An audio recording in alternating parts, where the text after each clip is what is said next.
How's everybody doing? This is Duane Fletcher with Fletcher Community Media. Uh, some of you may know me by some of the books that I come out with. Uh, got a bunch of books here: Dance of the Mongoose, uh, Codename Lionfish, uh, Fox Hunt. Um, a lot of stuff going on in Jacksonville. I face a lot of scrutiny at times because some people say, well, who is Jacksonville? Who y'all think y'all is down there? But the thing is that it's a lot of stuff actually going on in Jacksonville. You know, like I said, this one talks about Chinese spies. They call it the military base. And this one right here is something I wrote 5 years ago. Now, this one talks about it's a fictitious account of an action novel where Chinese spies came to town and they tried to sell the power company. Now, some of these are real events that happened here in Jacksonville. They tried to sell the power company, yes. Did they do it because Chinese spies moved to town? It looked to me possibly like that might have been their motivation. However, the FBI didn't determine that's what that was, because the first thing I brought up was the Corrupt Foreign Practices Act of 1972, where it's illegal to tell lies. They were saying JEA wasn't making any money. The electric authority here in Jacksonville, JEA is not making any money. They need to sell it. That's a lie that they were trying to tell. It appeared to be a lie that they were trying to tell because they were trying to impress the new Chinese company that came to town. I wrote this book 5 years ago, and it also appears that just recently, about 3 weeks ago, that the FBI and Homeland Security just raided the place that the villainous character in this book is based on. The villain in this book that this character is based on, the FBI just raided this place. Okay. FBI, Homeland Security, and you know what they're looking for? They're looking for spy equipment, illegal spy equipment that they've probably been setting up around town and stuff like that. And what I want to say about this is, I got some new stuff coming out, and it appears to me like it's going to be the same thing. Like, I have characters that's based on real life people. I have characters in my fiction action novels that's based on real life people, that whereas they're not taking it seriously. They're not taking it seriously, probably because I'm black, because I'm African American. But yet and still, the events, you know, for them to try to call me crazy and then turn around and have to kick the door in at this guy's warehouse is kind of noteworthy. Very noteworthy. I'm gonna give myself a pat on the back because I was right the whole time. It appears now, and I want to talk about the new stuff that I got coming out. I got new books coming out. The Nibble Next talks about 2 Russian hitmen that came here to Jacksonville and were arrested by JSO. We'll talk about the Battle of Fléché. The Battle of Fléché is it's kind of like a Indiana Jones, Raiders of the Lost Ark type book, but it takes place on different continents. The story takes place on different continents, and talks about the Battle of Fléché and the Battle of Borodino, and the Battle of the Great Redoubt, where Napoleon won these 3 battles back to back to back, and he walked into Moscow without firing a shot. And I also want to talk about this other one I got coming out, the Black Hand. Now, the Black Hand talks about basically the people, an assassins organization that basically they started World War I when they assassinated Archduke Franz Ferdinand. Now, it was said by certain people that it was boring, that what I was writing was boring because it had to do with the one of the villain characters in the book. In this fiction action novel, one of the villain characters was based on a tennis player that could possibly be a member of the Black Hand in the book. Now, right while I was writing this stuff about the Black Hand and researching it, I got bashed by the people at the defense contractor place are, you what are you doing? You're on the computer too much. I'm on my lunch break. If I'm on my lunch break, I can do whatever I want to do. I'm just using the computer to look up stuff, and apparently, it was. I'm gonna tell you, I feel like the person that was out that I was working under was jealous of me, because I had already a bunch of action novels that I had already under my belt before I went to work for them. So when I started looking up the other stuff, they tried to flex their authority on me, like I shouldn't be looking this up, or like I'm keeping them from working because I'm talking about this different stuff that's going on. But right now, it looks like the book that I wrote about, The Black Hand, which comes out in a couple of weeks, it looks like that's going to be something that comes out to be true later on also. And the reason why I say that is because the governor of Florida mysteriously, suddenly started talking about he wants to bring this tennis player in from overseas. It's one of the people that wouldn't take the vaccine, Novak Djokovic. The governor started talking about, I want to smuggle him in from the Caribbean, and all this kind of really spicy language that he used. It's not normal language that he was using when he started talking about this. He said he wanted to smuggle this guy in from the Caribbean because he's an anti-vaxxer, and you know, the governor of Florida, he's one of the things that he's famous for is trying to keep Florida open, where he doesn't agree with the lockdowns and the quarantines and stuff like that. Matter of fact, I don't think nobody agrees with any of that stuff. But the thing is that what was weird to me is that right while I was doing my research and stuff, right while I was doing my research and writing this book, the governor of Florida starts talking about someone that I based the character off of in the book. And he was like, he wants to smuggle a guy in from the Caribbean and all this kind of stuff. Like I said, it's really spicy language that he was using.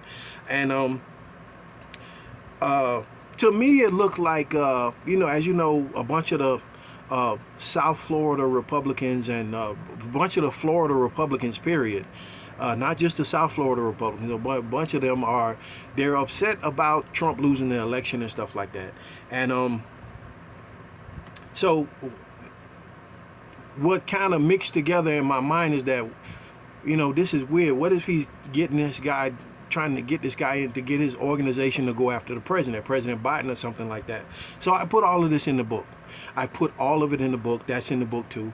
And it's going to be out. It's called The Black Hand. And it'll be out in a couple of weeks. Finally done with it.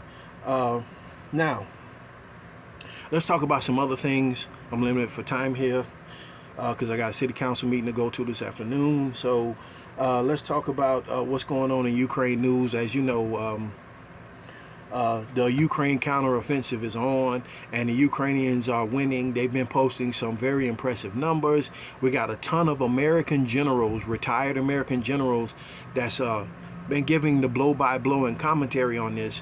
And as far as our retired American generals are concerned, this was the dumbest thing that they've ever seen Russia do. The dumbest thing that they've ever witnessed Russia do was invade Ukraine. And you know, a lot of people wonder, how did they know Russia was going to lose that well? This has been people here in America that have been just blindly going along with this stuff, but for other different weird reasons. As far as I'm concerned, it's weird stuff. And but Russia's losing, and it's because they're trying to fight a modern war with 50-year-old weapons, 50-year-old tanks, 50-year-old machine guns, 50-year-old mortar rounds that they had to just buy back from North Korea. It's embarrassing. They have embarrassed themselves when they try to invade and fight a modern war with all this really old equipment, day-old, moldy K rations that their guys are eating on the battlefield. And Russia has basically embarrassed itself. No one has embarrassed Russia. They did that to themselves when they invaded Ukraine. And this is a lot of people saying about this too. If this person is saying he's gonna kill you, and he's been doing it for 8 years. Since 2014, he's been saying he's gonna kill you, and he's gonna come in this way and he's gonna kill you, and then he's gonna come in this way and kill you. And then when he finally came in, the Ukrainian people were ready for him, and they beat him backwards. They beat him backwards from Kiev, then they beat him backwards from Kharkiv. They beat him backwards from Kherson in the south of Ukraine. And basically the battlefield right now is anywhere between 50 to 25 miles away from the Russian border. So he's been pushed all the way back from his initial invasion this time last year. Okay, he's been pushed all the way back. The only thing he still has is Crimea, but I'm pretty sure they'll end up taking that from him also. But you know, they're dealing with a kleptocrat, and as far as I'm concerned, and a lot of other people are concerned, like I said, this is not just my opinion. They should be angry with Putin. You should be angry with Putin for embezzling money from his military and putting it in his pocket. Okay? And that's why Russia's losing, and there's no two ways about it. Okay? So, that being said, hopefully, you know, like I said, I did a bunch of research on the Napoleon, because Napoleon actually got all the way to Moscow, and he invaded Moscow. And but when you do that, once you cross the border, you're facing a huge encirclement. That's what Napoleon was faced with. He turned around, and then they just basically stalked him all the way back to France and whittled his forces down. The Germans, Operation Barbarossa. Once they invaded to try to take Stalingrad, they were facing a huge encirclement. So hopefully the Ukrainian guys can just push him out. Once you push him out, you don't have to worry about facing a huge encirclement. Once you push him out. So like I said, from what I'm viewing on the news, because I watch a lot of I watch TVP. I watch France 24. That's the news station in France that's covering the war. I watch TVP, which is TV in Poland, the Polish news people that are covering the war. Shout out to Rock Racon. I really like his show. I also watch DW News, which is the news service in Germany that's basically covering the war. And it's like, the Russians are losing. And hopefully they can be pushed out before World War III starts. Now, let's talk about another thing. Now, there was this recently. There was this a Russian priest. Let's see. Russian priest car crash. There was recently a Russian priest. This guy, he's like the head of the church in Russia or something like that. And they say his limousine crashed into this black Volvo. And they were talking about how his limousine was completely destroyed, but the black Volvo just had this little small dent in it. And it's like, the Russians believe in the symbolism heavily. They believe in symbolism, because even during the Napoleonic Wars, they were talking about the Lady of Smolensk and stuff like that. Before the lady of worshiping the Lady of Smolensk, before the Battle of the Great Redoubt, the Battle of Borodino, the Battle of Fléchet, which is the 3 battles that Napoleon won back to back. Right before he marched into Moscow without firing a shot, because the Russians were retreated so far back. Now, this is symbolic that his limousine crashed and was completely destroyed, and the black Volvo only had this little small dent in it. And it's symbolic because, you know, their oligarchs have lost their yachts. The oligarchs have lost their private jets. As a matter of fact, some of them have been seen crying on TV about losing their private jets and stuff like that. And they really should stop. They need to talk to their own president and stop the war, so that the world can breathe a sigh of relief. And that there's not going to be a World War III, or that he's not going to try and invade Poland next, or Finland, or invade Turkey next, because he's not going to get his way in Ukraine. He can never occupy Ukraine. It would be like they would end up fighting underground war, like the legendary French underground, or like the legendary Polish underground. Polish had a popular underground too when they fought the Nazis. Very, very legendary fights that went on as far as underground stuff goes. But the Russians need to go home. Okay, all right. Now let's talk about some other things too, okay? Because I got to keep this short here. Let's see, Wall Street. We're going to talk about Wall Street, okay? Wall Street is doing really well right now. A lot of y'all heard me talk about this before. Download a simulator. If you download a simulator,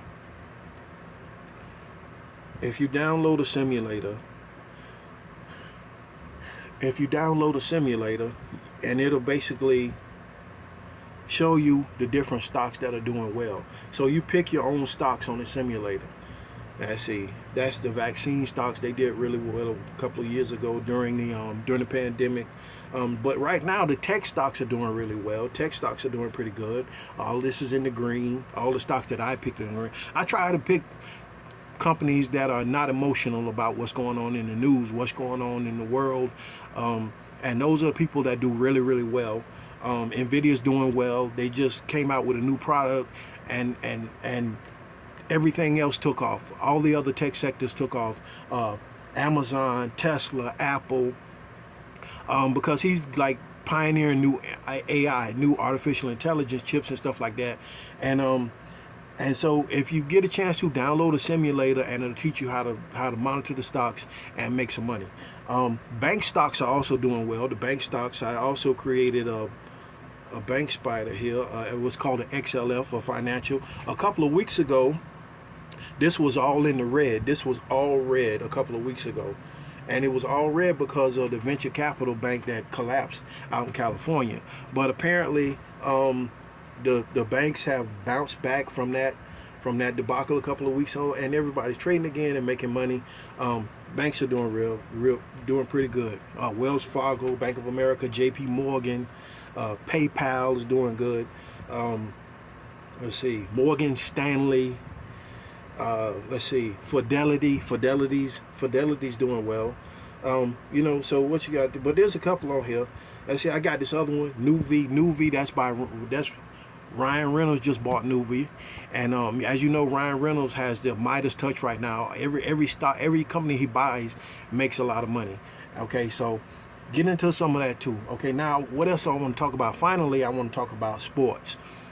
Okay, there's a lot of stuff going on in the sports world right now.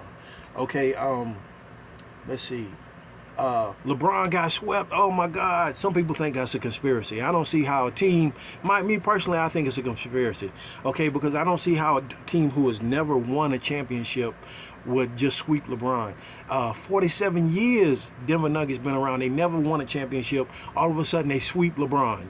And it's weird.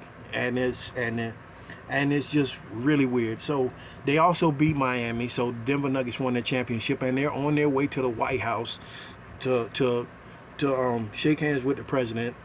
And but I'm into conspiracy stuff. So, and like this guy right here. Okay, now you see that's the guy who plays for Denver. Nikola, he plays for Denver. He's from Serbia. And let's see. Then you got this other guy. This guy right here, he's got the same exact name, and he plays for Miami. He's got the same exact name, and he's a small forward for Miami.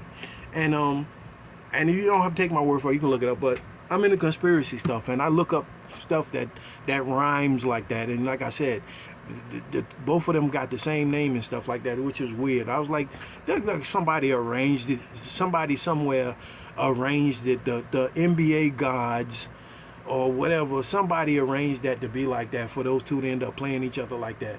The two Nikolas that play in the NBA, they're both from Serbia. And but that's kind of weird. And so hopefully hopefully LeBron to get him next year. You get him next year, LeBron. Get him next year. I'm a big LeBron James fan. I'm really Dwayne. I know if Dwayne Wade would have been playing for Miami, Nikola wouldn't have had a chance. He wouldn't have had a snowball's chance in hell of beating Miami if Dwayne Wade was still out there, but he's retired now. So, it is what it is. So, also, Live Golf. Live Golf I want to talk about. Live Golf just made a deal with the PGA. PGA just built a really big headquarters over here. Really big headquarters over here. I know because I was on the construction crew, I helped build it. But they just moved here from Ireland, and they finally made a deal with Live Golf, who they were arguing about. They were arguing about sharing some of the famous pro players on the circuit, and finally they came to an agreement and they've made a deal. So that's all I had to talk about, and hopefully y'all can pick up some of my books. Remember, Fox Hunt by Duane Fletcher. This is real. It's an action novel, fiction action novel, but I call it urban action fiction. And Lionfish by Duane Fletcher. Dance of the Mongoose by Duane Fletcher. And I got some brand new stuff coming out. The Nibble Necks, I was telling you about. There's 2 Russian hitmen. They were twins. They came here to Jacksonville. The Battle of Fléchet talks about the battlefield in Ukraine, and talks about it's like a Indiana Jones type of action adventure script. It's really, really good. That's gonna be out also.